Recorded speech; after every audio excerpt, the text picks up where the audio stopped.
Hello, welcome to the How to PC channel. In today's video, I would like to show you how to download Lemon8 video.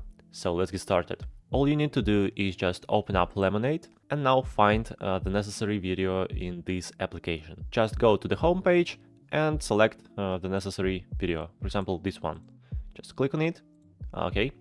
And now at the top right, you can find the three dots icon. Let's click on it.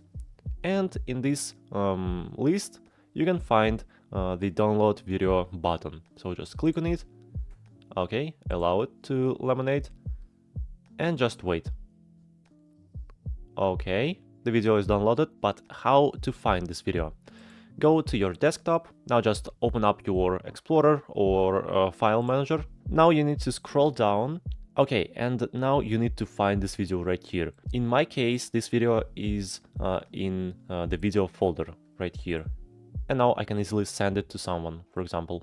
But in your case, maybe this video in the download folder. So just check it. Well, hope my video was helpful for you. Please subscribe to my channel and of course leave your comments and I'll try to answer on them.